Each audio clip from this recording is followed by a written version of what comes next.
সপ্তম শ্রেণীর সুপ্রিয় শিক্ষার্থীরা, এটা হচ্ছে তোমাদের গণিত প্রশ্ন আগামীকালকের পরীক্ষা। তো অবশ্যই এই প্রশ্নের সমাধান এবং প্রশ্ন দেখার জন্য আমাদের ইউটিউব চ্যানেল সাবস্ক্রাইব করে রাখবা। সাবস্ক্রাইব না করলে কিন্তু আমরা ভিডিওতে ভিউ না আসলে কিন্তু উত্তর সহজে দিব না, ঠিক আছে? তো অবশ্যই সাবস্ক্রাইব করবা। তো আমরা ভিডিও শুরু করি, লাইক করে দিই ভিডিওতে। তো এখানে কাজ এক, সাশ্রয়ী হই সঞ্চয় করি, এই কাজের নির্দেশনা এখানে দেওয়া আছে। তো ধরো তোমার বাসার জন্য একটি পাহাড় পরের টেবিল বানানোর চিন্তা করেছো। টেবিলটির বিশেষ বৈশিষ্ট্য হচ্ছে এর দৈর্ঘ্য ও প্রস্থ সমান হবে। টেবিলটি বানানোর খরচ তুমি তোমার প্রতি মাসের হাত খরচের টাকা থেকে সঞ্চয় করার মাধ্যমে সংগ্রহ করে সংগ্রহ করার সিদ্ধান্ত নিয়েছো।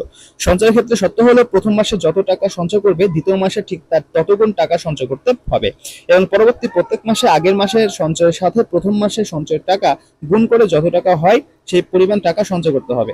এক্ষেত্রে বিষয়টি এমন যে প্রথম মাসে যদি তুমি 3 টাকা সঞ্চয় করো, তাহলে পরের মাসে তার দ্বিগুণ অর্থাৎ 3 গুণ 3 অর্থাৎ 9 টাকা সঞ্চয় করতে হবে। এখন তোমাকে যে কাজটা করতে হবে, এবার প্রত্যেকে নিজের খাতায় নিচের প্রশ্নগুলো উত্তর লেখো। 1 নম্বর, সঞ্চয় হিসাবে ছক আকারে লেখো। এটা আমাদের হিসাবে আঁকতে হবে, তো আমরা সমাধান দিব। সংখ্যাগুলো কি ছকের মাধ্যমে সূচক আকারে প্রকাশ করা যাবে ব্যাখ্যা করো। 3 নম্বর, পঞ্চম মাসে তোমার সঞ্চয়ের পরিমাণ কত টাকা হবে। 4 নম্বর, তোমার পরিকল্পনা অনুযায়ী টেবিলটি তৈরি করতে কত মাস সঞ্চয় করতে হবে।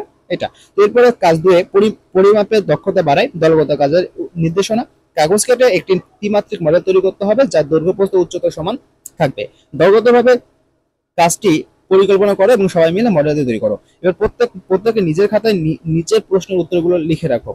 তৈরিকৃত মডেলটি কি ধরনের জ্যামিতিক আকৃতি চিহ্নিত করো।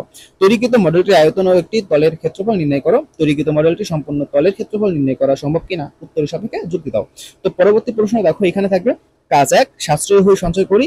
কাজ 5 নম্বরে কাজ 1, সাশ্রয়ী হয়ে সঞ্চয় করি। তো এটা পড়ে নিও, এটা 2বার হয়ে গেছে। তো এখানে অনুপাত বের করতে পারি, এখানে তোমার শতকরা প্রকাশ করতে হবে। কাজ 3, গাণিতিক সূত্র ব্যবহার করে এখানে যে কাজ দেওয়া আছে দেখো, একক কাজ 1, নির্দেশনা।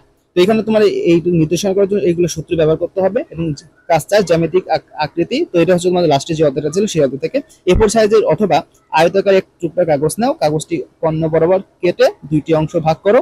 অংশগুলোতে কোণ চিহ্নিত করো। কেটে নেওয়া অংশ দুটি কোন ধরনের জ্যামিতিক আকৃতি নির্দেশ করে, আকৃতির দুটির বৈশিষ্ট্য লিখো। চাঁদার সাহায্যে যে কোনো একটি আকৃতিক কোণগুলো প্রয়োগ করে যোগফল নির্ণয় করো। 2 নং-এ উল্লেখিত আকৃতিগুলো এভাবে করবো। যাই হোক সুপ্রিয় শিক্ষার্থীরা, এই হচ্ছে।